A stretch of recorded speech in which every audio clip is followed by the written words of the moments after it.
UP board के secretary Divyakant शुक्ल ने copy checking पर जब से अपडेट दिया है ना, तब से स्टूडेंट्स की धड़कनें तेज हो गई हैं और वो अपने रिजल्ट का इंतजार कर रहे हैं। सारे स्टूडेंट्स अपने एडमिट कार्ड अपने पास रख चुके हैं, अगर इधर उधर रखा था तो अब ढूंढ चुके हैं और उनकी निगाहें टिक गई हैं ऑफिशियल वेबसाइट पर। लेकिन ऐसे में बहुत सारी गतिविधियां ऐसी भी हो रही हैं जो स्टूडेंट्स को बहुत ज्यादा परेशान कर रही हैं। इसी से रिलेटेड एक ट्वीट दोबारा किया है दिव्यकांत शुक्ल ने। उस ट्वीट में बच्चों को सावधान रहने के लिए कहा है। तो अगर आपने भी यूपी बोर्ड का एग्जाम दिया था तो आपके लिए ना ये जानकारी बहुत अहम है। आपको सावधान रहने की जरूरत है, लेकिन किस बात को लेकर आपको सावधान रहना है और दिव्यकांत शुक्ल के ट्वीट में क्या कहा गया है, चलिए आपको इस वीडियो के जरिए बहुत इजी लैंग्वेज में समझा देते हैं।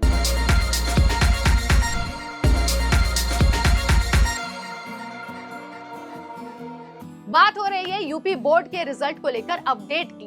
तो जैसा कि दिव्यकांत शुक्ल के बारे में हमने आपको बताया कि उन्होंने जो कॉपी चेकिंग है उसके लिए अपडेट दिया था, अब उन्होंने एक और अपडेट दिया है ट्वीट करके और कहा है कि बच्चों को सावधान रहने की जरूरत है, क्योंकि रिजल्ट के इस गहमा गहमी के बीच ना बहुत सारे ऐसी भी गतिविधियां हो रही है जो स्टूडेंट्स को परेशान कर रही हैं और बहुत सारे स्टूडेंट्स ऐसे हैं जिनके पास कई बार ढेर सारे कॉल्स आ रहे हैं और कहा जा रहा है कि वो बोर्ड की तरफ से हैं और उन्हें पास करने के लिए ये कॉल किया गया है या फिर उनके नंबर बढ़ाने के लिए कॉल किया गया है। चलिए आपको आसान भाषा में एक बार बता देती हूँ। जैसे कि एक स्टूडेंट है, यूपी बोर्ड का उन्होंने एग्जाम दिया है, तो उनके पास कॉल आ रहा है और कहा जा रहा है कि भाई आप इस विषय में फेल हो रहे हैं या फिर आपको इस विषय में कम अंक मिल रहे हैं, तो आप हमें पैसे दे दीजिए, हम बोर्ड की तरफ से बोल रहे हैं और हम आपको पास कर देंगे। इस तरह के भी फ्रॉड कॉल्स बच्चों को आ रहे हैं। दिव्यकांत शुक्ल ने अपने ट्वीट में यही कहा है कि बच्चों को इस तरह के प्रलोभन से बचना है।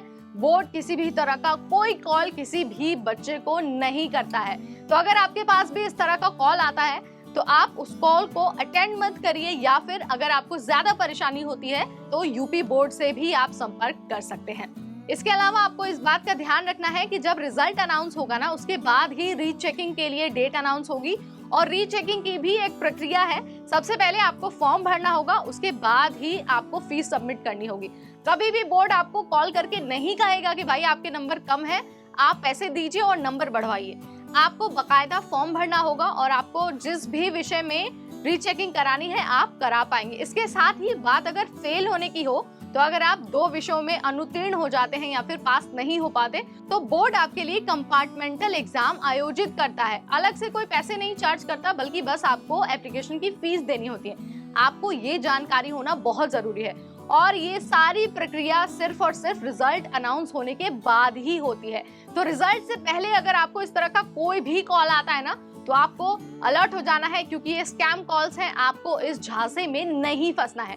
बाकी कोई भी अपडेट आपको चाहिए रिजल्ट के बारे में या फिर कंपार्टमेंटल या रीचेकिंग की प्रक्रिया के बारे में, तो आपको सिर्फ और सिर्फ ऑफिशियल वेबसाइट पर ही रिलाई करना है। और साथ ही हम भी आपको हर दिन अपडेट देते रहेंगे और इस तरह की चीजों से आपको बचाते रहेंगे। इस वीडियो में इतना ही, अगली बार फिर एक नया अपडेट लेकर आएंगे। तब तक मुझे यानी नेहा को दीजिए इजाजत। Stay tuned to NBT ticket.